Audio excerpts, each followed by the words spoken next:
வணக்கம். நான் உங்கள் மாதவன்.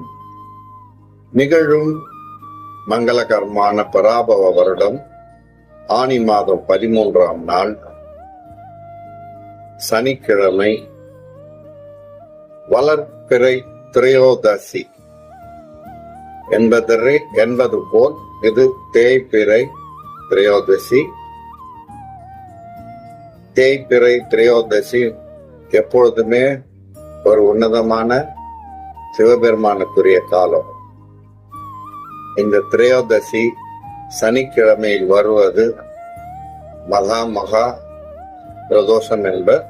இந்த பிரதோஷத்தில் சிவபெருமானை வழிபட்டு தன்னுடைய பாவங்களில் இருந்து விடுபட்டு நேர்த்தியான வாழ்க்கைக்கு வித்திட இது ஒரு வகையான காரணமாகும். இன்றைய நட்சத்திரம் அனுஷ நட்சத்திரம். இன்று முழுவதும் இன்றைய நாம யோகம் சாத்திய நாம யோகம் 3:13 வரை, அதற்கு பின் சுபயோகம்.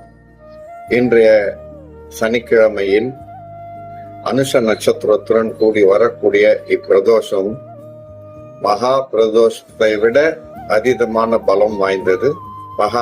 மகா பிரதோஷம் என்பதனை இது சனி தாக்கத்தால் அல்லல் படுவோர் இத்தகைய காலகட்டங்களில் சிவபெருமானை வழிபட்டு அபிஷேக பொருட்களை சமர்ப்பித்து அவருடைய பார்வைக்கு தன்னுடைய ஜனனம் உட்பட்டு அவரால் சுபிட்சம் கண்டு தோஷங்கள் நிவர்த்தி ஆவோதும், திருமணம் ஆகாதோ இதை பின்பற்றும் போது திருமண காரியமும், குழந்தை பேர் அற்றவர்கள் அல்லது குழந்தை தவறியவர்கள் மறுபிள்ளைக்கு இந்த பிரதோஷ காலம் உகந்த காலம். இதை சனி பிரதோஷம் என வரலாறு கூறும்.